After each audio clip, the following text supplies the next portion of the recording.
What's the closest you've been to death? 1. I had some chest pain and shortness of breath. Went to the ER. The doctor said I had not had a heart attack and suggested I come back the next day for testing. I said I'd rather stay overnight. They got me a room. Later that night the symptoms came back, again not too bad, and the nurse gave me some medication that stopped them. 2 hours later the symptoms came back with a vengeance.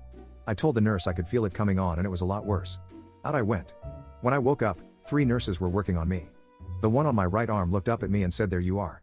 We got you back." 3 days later I had triple bypass surgery.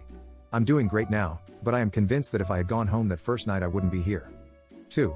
Fell off a cliff into a construction zone. Broke my back, femur, ribs, wrist, clavicle, and smashed my skull. Also had a piece of rebar impaled through my leg.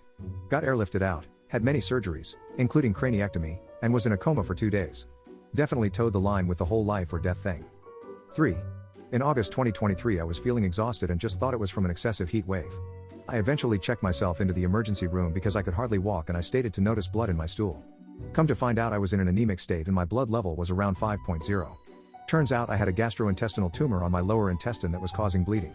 Who knows what would have happened if I ignored it. 4. Got pulled into a rip current last year. Thought I was a strong swimmer up to that moment but struggled to swim parallel to shore. I was close enough to shore that I could touch the bottom but current kept pulling the sand out from under me. Getting hit by waves. Was yelling for help but no one could hear me. Was terrifying.